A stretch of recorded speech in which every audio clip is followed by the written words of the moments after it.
Jakarta.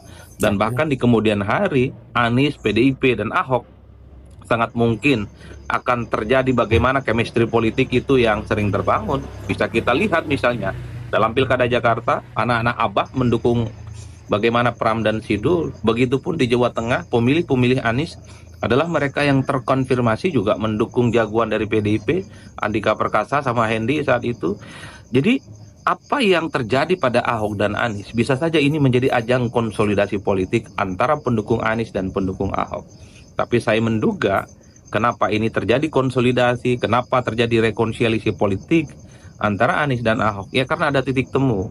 Anies dan Ahok mewakili gerbongnya masing-masing adalah mereka yang secara deklaratif berseberangan secara politik dengan Jokowi. Wajar kan kalau kemudian Jokowi tidak hadir kemarin dalam perayaan pergantian tahun baru karena yang diundang semua mantan gubernur, Jokowi tidak hadir. Ini kan menjadi penebal bahwa sebenarnya Anies dan Ahok beda kubu dengan Jokowi dan ini akan berlangsung cukup Oh, lama. gitu. Oke guys, Alhamdulillah Rabbil Alamin, kembali lagi di channel Kampas LJ. Ini ada video dari Bung Adi Prayitno guys. Oh, ini keren kalau sudah Bung Adi Prayitno guys. Membahas tentang Pak Anies Baswedan dan Pak Ahok guys. Yang mulai berkumpul menjadi satu atau menjadi akur dan akrab guys. Agaknya apakah ingin melawan Pak Jokowi atau apa? Kita simak penjelasan Bung Adi Prayitno. Kita gas guys. Saya kira banyak Jawaban kita sekali gas. pihak yang kaget dan bahkan Kaget. hampir shock Shock. melihat kemesraan yang dipertontonkan oleh Anies Baswedan dan Ahok saat merayakan pergantian tahun 2024 ke tahun 2025. Kenapa begitu kaget dan hampir shock?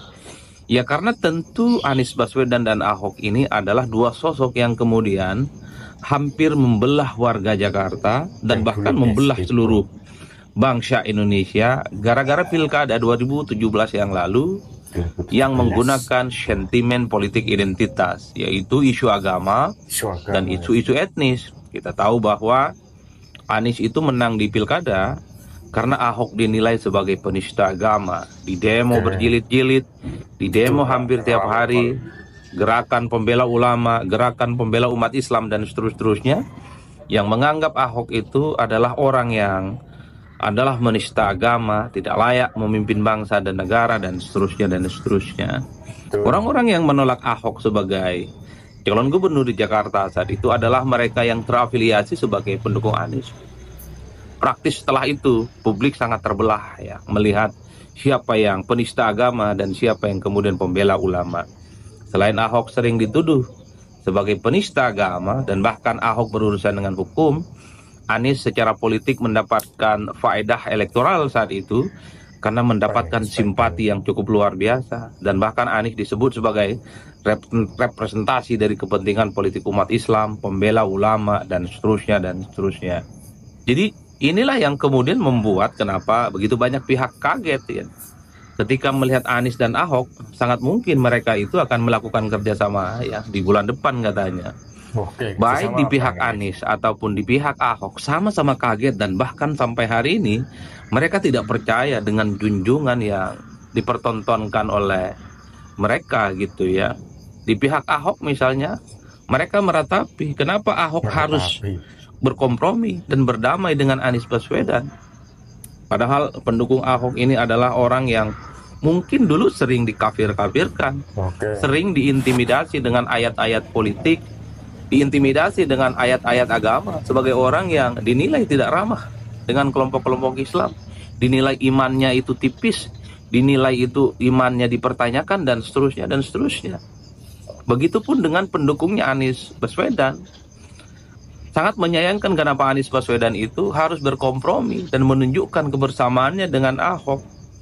Karena bagi pendukung Anies, Ahok dan para pendukungnya adalah pihak-pihak yang sangat tidak ramah, adalah pihak-pihak yang mungkin ya tidak pantas untuk menempati posisi penting di Jakarta ini. Dan bahkan pendukung Ahok itu kan dianggap sebagai orang-orang yang selama ini memang cukup liberal ya, dan mereka itu kadar keimanannya cukup rendah. Jadi ini yang kemudian membuat kenapa belakangan ini sehari pasca pergantian tahun ini kemudian begitu banyak yang seakan-akan perasaannya itu teraduk-aduk ya. Tapi saya selalu mengatakan, khotbah saya di berbagai tempat, di forum-forum diskusi terbuka, di forum-forum akademik, kemudian di diskusi-diskusi di TV, di media, saya selalu mengatakan, mengenai politik itu biasa-biasa saja. Politik itu bukan perang agama, politik itu bukan perang identitas, politik itu bukan perang etnis, politik itu bukan perang antar suku, politik itu ya sederhana yang kita pahami, hanya untuk mendapatkan kekuasaan. Kenapa orang-orang itu begitu ribut persoalan politik? Karena yang mereka rebutkan adalah kekuasaan. Mereka ribut itu karena ingin jadi gubernur, ingin jadi bupati, ingin jadi wali kota, dan ingin jadi presiden. Nggak ada ceritanya mereka itu ribut dalam politik misalnya untuk membela kepentingan agama. Misalnya mereka ribut-ribut itu adalah untuk meningkatkan kadar keimanan dan ketakwaannya. Nggak ada cerita. Dan bahkan saya selalu mengatakan, salah ceritanya kalau kita semua menganggap berpolitik itu bagian dari masuk surga. Salah ceritanya kalau kita berpolitik itu adalah untuk meningkatkan kadar keimanan kita. Salah betul. Berpolitik itu sesederhana yang kita pahami adalah untuk mendapatkan kekuasaan. How to get the power. Disitulah kemudian orang-orang yang bertanding itu berkelahi. Mereka menggunakan segala instrumen apapun untuk memenangkan pertarungan. Pakai ayat, pakai mayat, pakai ayat-ayat yang kemudian untuk mendiskreditkan kelompok tertentu, dan seterusnya, dan seterusnya. Kalau kita semua ingin meningkatkan kadar keimanan, meningkatkan kadar kesolehan kita, nggak perlu berpolitik. Ngaji tiap hari, ibadah tiap hari, sodako tiap hari, baca yasin, baca tahlil, dan seterusnya, dan seterusnya. Kaget kan ketika Ahok dan Anies kemudian mempertontonkan kemesraan, dan mereka katanya bulan depan akan memberikan kejutan kepada kita semua, khususnya orang-orang Jakarta. Kejutannya mungkin akan kerjasama ya di Jakarta untuk mensupport supaya Pram dan Sidul menjadi gubernur yang sukses, menuntaskan semua keinginan-keinginan Pram dan Dul, di mana misalnya soal kemiskinan, soal pengangguran, soal kesejahteraan, dan seterusnya, itu bisa tuntas. Saya menduga ke arah situ. Mungkin Anies dan Ahok itu akan jadi dewan pembina, dewan pengarah untuk kepentingan Pram dan Sidul ya, supaya persoalan-persoalan Jakarta itu bisa diatasi. Mengingat sosok dua orang ini, Anies dan Ahok, adalah mantan gubernur yang dinilai punya success story, tentu dengan indeks ukuran masing-masing. Jadi itu yang kemudian membuat saya selalu mengatakan, kaget kan? Makanya berpolitik itu jangan masuk ke hati. Politik itu nggak perlu bawa-bawa iman, nggak perlu bawa ayat-ayat Al-Quran. Politik itu soal menguntungkan atau tidak. Itu yang saya kira menjadi prinsip. Tapi banyak pihak yang kemudian, termasuk saya, itu meraba-raba apa sih sebenarnya argumen yang kemudian mempertemukan antara Anies dan Ahok ya. Ini tentu karena faktor Jokowi, kalau mau jujur ya. Kenapa faktor Jokowi? Ya suka tidak suka, Anies dan Ahok sampai hari ini adalah punya posisi politik yang berseberangan secara diametral dengan Jokowi. Terutama dalam konteks Pilpres 2024 ya.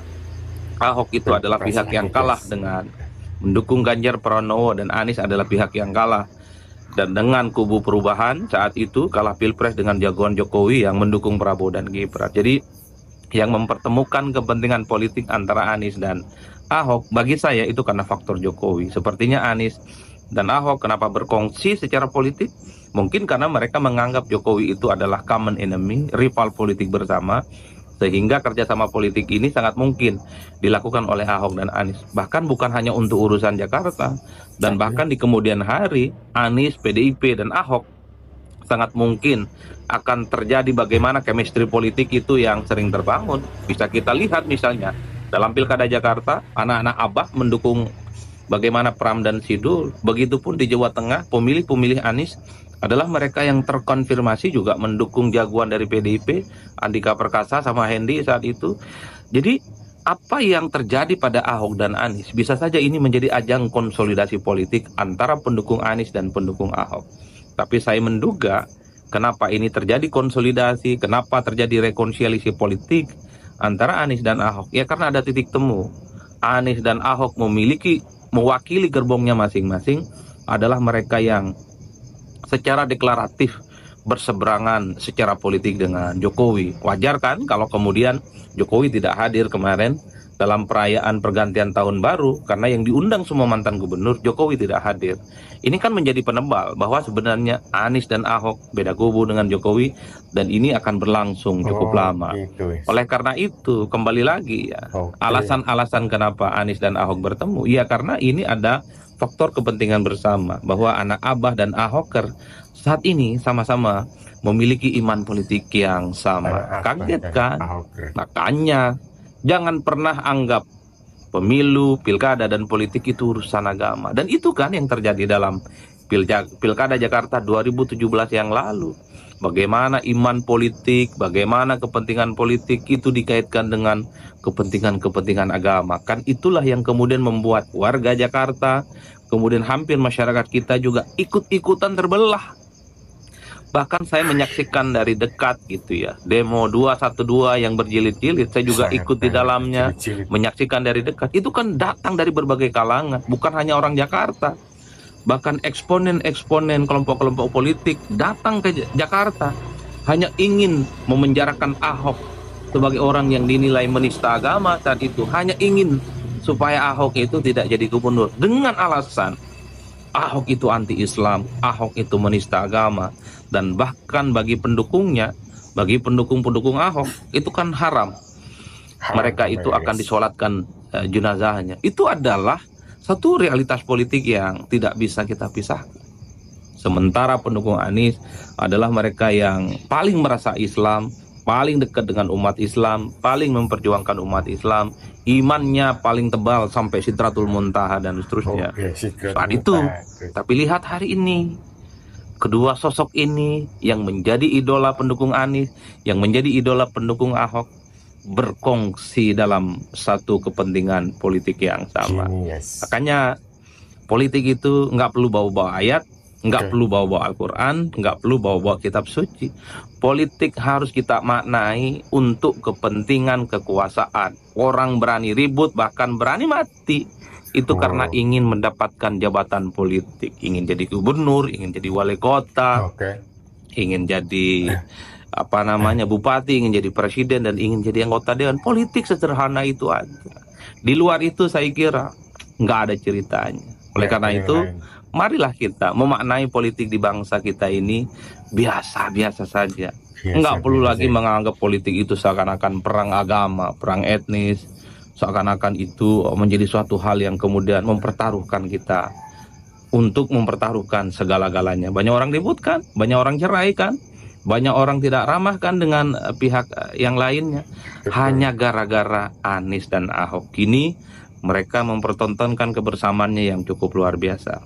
Mengagetkan. Mari maknai politik itu biasa-biasa saja. Mari kita fokus dengan apa yang kita kerjakan. Biarkanlah urusan politik itu urusan elit, urusan tim sukses, dan urusan tim pemenangan. Kita sebagai warga negara menganggap politik itu ala kadarnya. Dukung orang, datang ke TPS, kalah menang, ya sudah itu urusan mereka.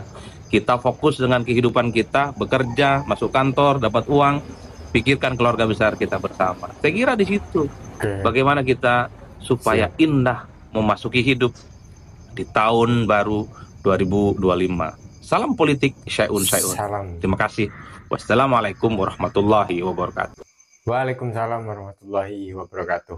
Alhamdulillahirrahmanirrahim. Itu tadi khutbah dari Bung Adi Praitno guys, yang secara belak-belakan guys. Karena apa ya terjadinya yang kemarin guys, anak Abah dan Ahoker malah rujuk atau bersatu guys. Ini sangat mengagetkan bagi anak Abah dan juga Ahoker, menjadi bingung sendiri ya guys.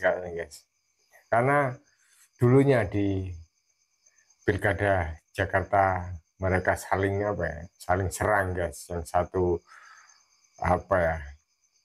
menista agama, isu-isunya, yang satu pembela agama, pembela Islam yang terdepan istilahnya gitu guys. Dan guys, kenapa bisa jadi seakrab seakur ini di tahun baru guys 2025. Mungkin apa ya, mereka-merekanya yang terlalu fanatik lah guys, mencampurkan politik dengan agama dan dengan suku atau ras atau yang lainnya guys. Dan di sini Bung Adi Prayitno